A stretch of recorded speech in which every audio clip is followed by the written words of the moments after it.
Et quand on est arrivé à Shenzhen, on s'est installé dans un hôtel, on va dans les chambres, on veut recharger nos téléphones, mais il n'y avait pas de prise électrique, il n'y a que des ports USB. On branche nos téléphones, celui d'une amie se met à clignoter, elle le rallume, il n'y avait plus WhatsApp, il n'y avait plus Facebook.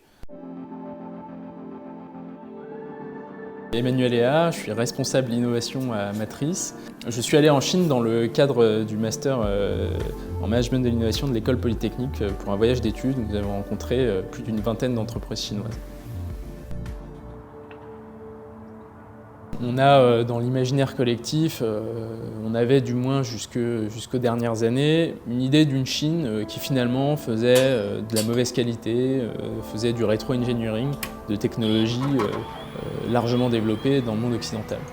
En réalité, aujourd'hui, la remontée en puissance des universités chinoises et les développements de champions industriels conduisent les groupes chinois à innover très fortement, tant en termes d'usage, la population chinoise est extrêmement réceptive aux nouvelles technologies, qu'en termes d'opportunités de marché, ce qui donne des innovations très vite industrialisées et qui présentent des avantages technologiques indéniables du fait de la centralisation des données qui est largement facilitée par le gouvernement chinois.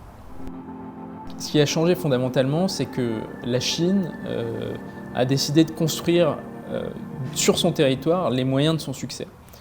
Ça se joue au niveau des universités, qui sont très bien placées dans les classements. On a des consortiums entre les universités et les industries qui permettent à la Chine de former ses propres élites sans les envoyer à l'étranger où elles portent le risque de s'occidentaliser. L'autre dynamique très forte qu'on voit au niveau de l'innovation, c'est la puissance des plans quinquennaux qui donnent finalement une sécurité et un droit d'expérimentation sur des échelles très vastes à des champions chinois. Aujourd'hui, on a des dynamiques au niveau chinois qui sont d'une ampleur considérable et qui dépassent largement ce que font les gouvernements américains et européens en termes de champions nationaux. On a une mise en concurrence initiale entre deux acteurs et une sélection du meilleur acteur et une mise à mort finalement du perdant.